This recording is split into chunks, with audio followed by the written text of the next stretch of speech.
La Juve con il suo primo tempo praticamente perfetto tallona il Como, adesso è solo un punto, c'è solo un piccolo punticino a separare le due squadre. A proposito, Udinese-Como, una gara che ha regalato poco o nulla, ma tante eh, polemiche.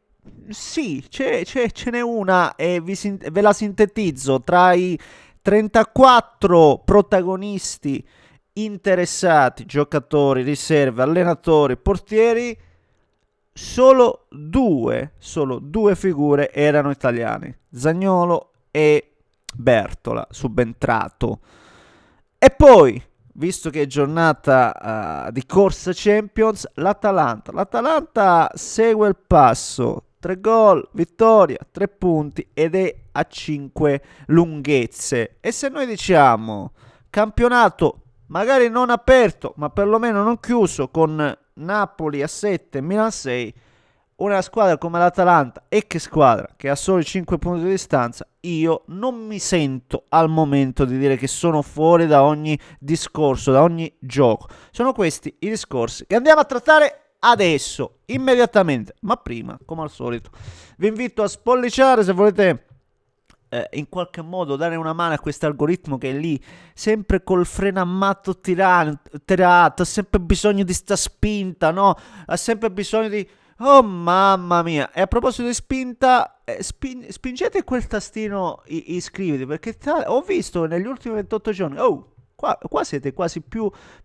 non iscritti a seguire che a... No, sono contento perché la maggioranza ancora dice iscritti, eh. No, non facciamo diventare minoranza, mi raccomando. Grazie signori miei, grazie davvero per il supporto, trovate tutto in descrizione. Vi metto anche qui, se riesco, se mi ricordo, perché la mia mente è fallace, a 23:30 siamo in live insieme al Prince, quindi dopo stasera approfondiamo tutti questi argomenti che tratto adesso, e in più ovviamente speciale, mamma che termini, su Napoli-Milan, una partita che ovviamente guarderemo e commenteremo. Partiamo dalla Juventus e poi ovviamente andiamo a ritroso, perdonatemi. La Juventus, lo dicevo prima, un primo tempo veramente mostruoso. Cioè, quello che mi sorprende della Juventus è che anche guardandola quasi in maniera critica, negativa, no? Vediamo.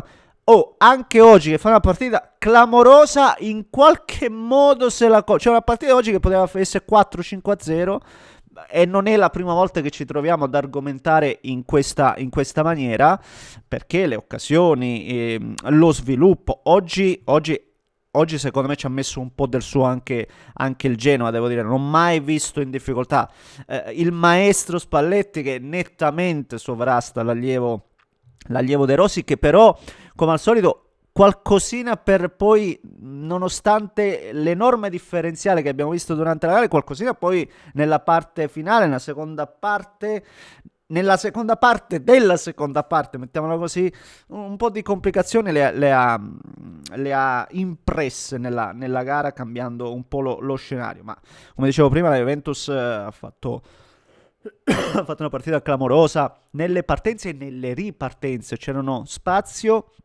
e la Juventus lo sapeva attaccare molto bene quello spazio, l'ha fatto divinamente con McKennie, ha trovato gol poi con Bremer da un proseguio di palla in attivo, diciamo così, però è stata una Juventus, ribadisco, oggi anche abbastanza concreta rispetto al solito, perché poi è vero, poteva segnare molto di più, ma i 2 gol li ha trovati, e spesso è quello che manca.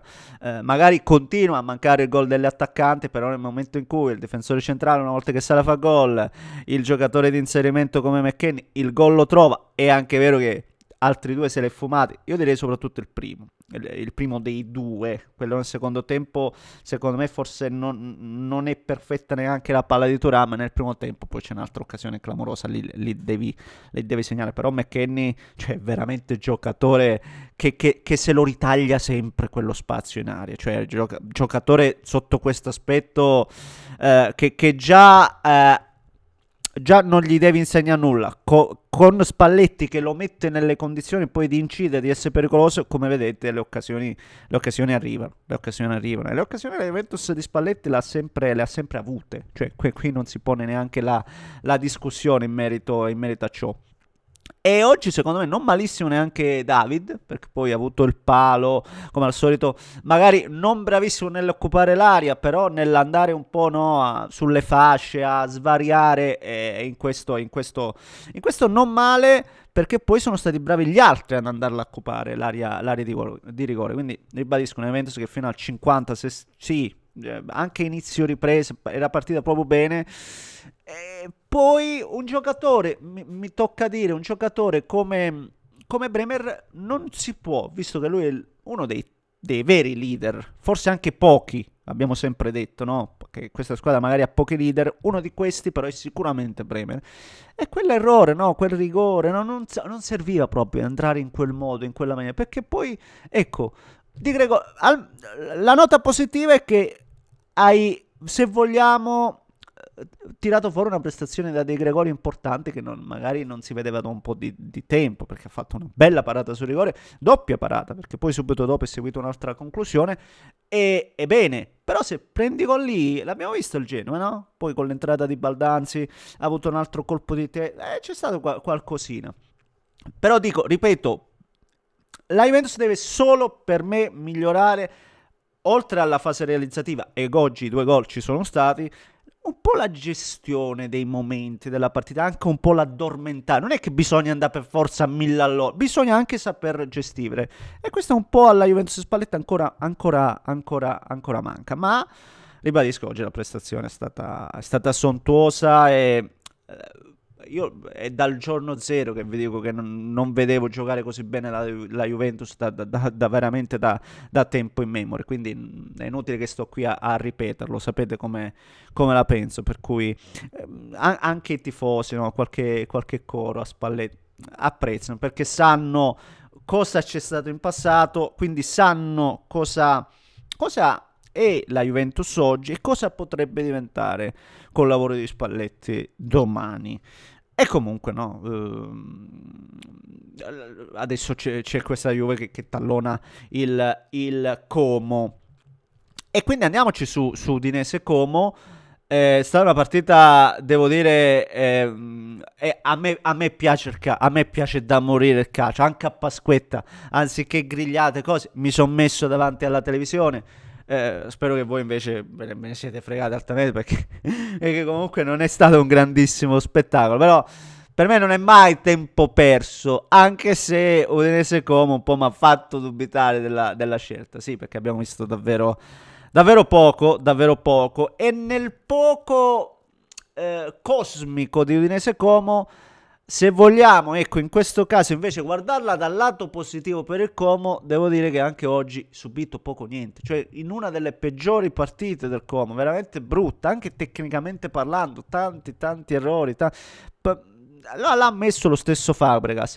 Oh, e nonostante ciò, comunque di occasioni subite, un muro su un parapiglia nel primo tempo, e c'è stato un muro, non mi ricordo di chi. Sì, c'è stata un'altra occasione, ma era fuori gioco. E nel secondo tempo, forse nel finale, c'è stato, non mi ricordo sempre chi è andato a ostruire, se non sbaglio su Zaniolo, non mi ricordo qualcosa, però sempre Prefetto, il Como dietro è una squadra che non a caso è la miglior difesa e lo conferma oggi. Cioè, altre squadre giocando la partita di oggi fanno 0 punti. Questo voglio dire. Invece il Como un punticino comunque lo porta a casa. Certo è che oggi, cioè, butti un'occasione importante, visto che poi la prossima è contro l'Inter. Quindi oggi magari il Como forse qualcosina in più ci si poteva aspettare, perché se è vero che non ha subito quasi nulla, di certo ha fatto pochissimo. Ecco, l'unica vera chance nel finale Voivoda, poi vera chance, non è che era facilissimo di prima, no, per un giocatore arrivare là. Bellissimo il lancio di Buté, questo va detto, molto meno la conclusione, il pallonetto di Voivoda. E come dicevo prima, migliore in campo Solé, questo fatemelo dire, ecco, che riassume bene un po' quello che abbiamo visto, veramente Solé migliore in campo. c'è stata questa discussione che voglio ampliare, voglio no, dibattere con voi, tutti indignati, no? Vedi che poi gli stranieri, tutti stranieri, sono così bravi. Sono così bravi questi stranieri, questo spettacolo pietoso e poi, ribadisco, allenatori stranieri, giocatori stranieri. Eh, non è questo il punto. Cioè, potete avere anche ragione, vi arrivo a dire. Potete avere anche ragione. Ma io criticherei più il Lecce che l'Udinese. Più il Lecce che il Como. Cioè, perché Como, criticare il Como non m'azzarderei, ecco. Poi, certo, la partita di oggi è stata deludente, ma non è che era deludente perché fossero tutti stranieri. Cioè, non c'entra la mazza questo, ecco, il discorso. Però l'Udinese è giocatore di livello, secondo me, poi dipende cosa intendiamo per livello, Però buoni giocatori ci sono, nel Como neanche sto qui a menzionarli. Perché dicevo il Lecce e adesso vado a Lecce-Atalanta? Perché nel Lecce nessun giocatore italiano in quelle di movimento, Cioè, poi ci fissiamo perché magari ci troviamo antipatici alcune figure, non lo so se Fabregas è il suo Como, ma il Como... non ci dobbiamo attaccare a Como. Il Como invece è il lato, non voglio dire assolutamente dire il lato virtuoso, però il Como sta lavorando bene. Il problema è squadre come Lecce che sono tutti stranieri e non ce n'è uno di livello, non ce n'è uno buono. Cioè, forse sto esagerando anche io, cioè 15 giocatori. Anzi, scusate, ce n'è uno buono, il portiere italiano. Cioè, questo va detto, Falcone. 15 giocatori, 14 di movimento, tra quelli che hanno giocato e sono subentrati. Ribadisco, solo Falcone italiano, tutti gli altri no. E lì forse qualcosina si può, però io questo voglio ribadire, non ce la dobbiamo prendere con le società. Io ribadisco ancora una volta, le società dobbiamo metterle nelle condizioni in cui loro devono preferire attingere giocatori pari livello, devono poter prendere quello italiano. Non voglio parlare di politica, di riforme e appunto quindi andare sul teorico, ma oggi sono convintissimo, parere mio, è che sia molto più facile andare, economicamente parlando, andare a prendere gli stranieri. Questo è il discorso. Noi invece dobbiamo fare che a parità di livello mettiamo l'italiano. Allora così, in questo, se così fosse, poi sì, sarei il primo a colpevolizzare le società, perché, ribadisco, non credo ci siano giocatori del Lecce italiani che non potessero andare a sostituire qualche giocatore che abbiamo visto oggi. Andando all'Atalanta, per me l'Atalanta, lo dicevo prima e lo ribadisco adesso, l'Atalanta io non mi azzardo a darla fuori, non mi azzardo a metterla fuori, non mi azzardo minimamente, ragazzi, perché per quello che ho visto l'Atalanta, ancora una volta, lo ribadisco, per me non è inferiore a Como e Juventus. Poi ha avuto un inizio di stagione negativissimo, che è quello che porta ad avere questi 5 punti di distanza col Como, 4 con la Juventus, mi pare che adesso è 1 dalla Roma. Cioè l'Atalanta poi è un punto dalla Roma. Roma di cui abbiamo sempre parlato benissimo per il lavoro di Gasperini. Proprio perché la rosa c'è, è forte, ha soluzioni. Ho visto ancora una volta oggi De Ketelare, giocate, l'assist per Scalvini, ma soprattutto l'assist per Kristovic. Prima di scaricare la palla va a fare sportellate in mezzo a due e passa lui. Lo stesso Kristovic, giocatore che con Palladino, l'abbiamo detto tante volte e diciamolo ancora una volta, segna, efficace adesso. Beh, mi sembrava un giocatore così, tanto per, invece efficace, gioca attaccante, per la nostra Serie A, attaccante vero per la nostra Serie A, per quello che è il livello. Cioè, levato Lautaro, poi ditemele altri attaccanti che stanno facendo meglio di Kristovic. Quindi bene davvero. Soluzione dalla panchina Pasalic. Oggi abbiamo visto ancora una volta quanto è mancato anche Ederson, giocatore di quantità e qualità incredibile, ovunque. Ribadisco, l'Atalanta è forte, cioè oggi con Lecce, levati i primi 10, 15, 20 minuti, dopo il Lecce teneva anche bene il campo, ha avuto anche una mezza chance con Fofana, come si è chiamato quell'altro? Che l'ha buttata. Però appena c'è spazio, quasi senza sforzarsi, l'Atalanta gol, va, crea. E poi bellissimo anche il gol di Scalvini, e fatemelo dire, cioè per me un giocatore come Scalvini, ecco perché a volte ci sono cose che non mi tornano. Scalvini 0 minuti. In questi playoff tra Irlanda del Nord e Bosnia, 0 minuti Scalvini. Scalvini l'ho visto molto bene, anche con personalità oggi, si inserisce. Braccetto veramente propositivo. E secondo me, come dicevo, l'abbiamo già affrontata 1000 volte, è inutile riprendere sempre gli stessi discorsi. Tante scelte secondo me sono state anche cannate, ecco. Scalvini è sicuramente una di queste. Poi sempre facile dopo, lo so, verissimo. Però Scalvini, qualcuno può dire anche Raspadori. No, per me Raspadori è stata una riserva per tutta la stagione, un altro paio di mani. Ma Scalvini che si è ripreso. E questo è il discorso. Quindi ricordiamo che la prossima giornata Como Inter, Atalanta-Juventus. Quindi l'Atalanta, se vuole crederci, non ha margine d'errore. Questo è il discorso.